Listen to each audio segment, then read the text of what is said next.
मोठी बातमी आणि दुःखद बातमी आहे की बुलढाण्यातल्या शेतकऱ्यानं, कैलास नागरे या शेतकऱ्यानं पाणी मिळत नाही शेतीला या उद्विग्नतेतून आत्महत्या केली आहे। आणि आत्महत्या करण्यापूर्वी त्यांनी मुख्यमंत्र्यांना एक चार पानी पत्रही लिहिलेलं आहे। त्यात त्यांची भावना व्यक्त केलेली आहे। शेतकऱ्यांच्या आत्महत्या अजूनही थांबत नाहीत। कालच मी त्या विषयावर बोललो। आज सामनामध्ये त्या विषयावर अग्रलेख आहे। सामना हा एकमेव दैनिक आहे, त्याच्यावरती कैलास यांच्यावरती अग्रलेख आहे। हे सरकार जे महाराष्ट्राचं आहे हे ढोंगी आणि दुतोंडी सरकार आहे।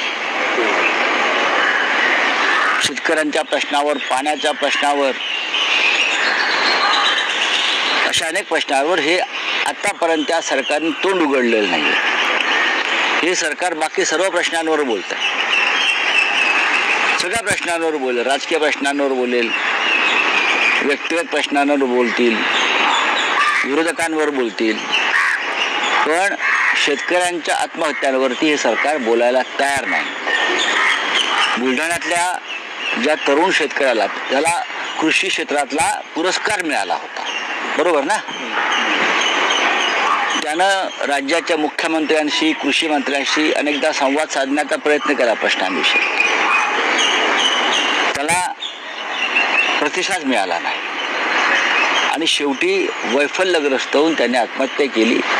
ही फक्त एका कैलासची आत्महत्या नाही, तर सरकारनं केलेली शेकडो शेतकऱ्यांची हत्या आहे त्याच्या माध्यमातून।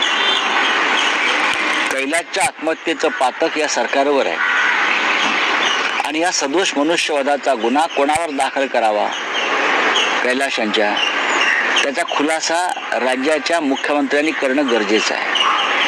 आपल्या राज्यामध्ये शेतकरी आत्महत्या करतात आणि मुख्यमंत्र्यांना पत्र लिहून आत्महत्या करतायत आणि असामान्य शेतकरी आहे, त्याने शेतीमध्ये अनेक बदल घडवायचा प्रयत्न केला, जलसिंचनाचे प्रयोग केले, शेतकऱ्यांच्या आंदोलनात तो सहभागी झाला आणि शेवटी सरकार काहीच करत नाही। हे सरकार निकम्म आहे फडणवीस, शिंदे आणि अजित पवारांचं, म्हणून त्यांनी आत्महत्या केली। याची लाज वाटत नाही का या सरकारला? हां, हे सरकार खोक्या बोक्या ठोक्याच्या मागे लागलाय, बरोबर आहे हो सीएमच्या भाषेमध्ये, पण सरकार शेतकऱ्यांचे प्रश्न कधी सोडवणार? शेतकऱ्यांना दिलेली वचनं कधी पूर्ण करणार? आपलाच जाहीरनामा पुन्हा एकदा वाचावा अजित पवारांनी, शिंद्यांनी आणि मिस्टर देवेंद्र फडणवीस यांनी। माफी मागितली पाहिजे आत्महत्येबद्दल की आम्ही जबाबदार होत्या आत्महत्येला। अत्यंत दुर्दैवी गोष्ट।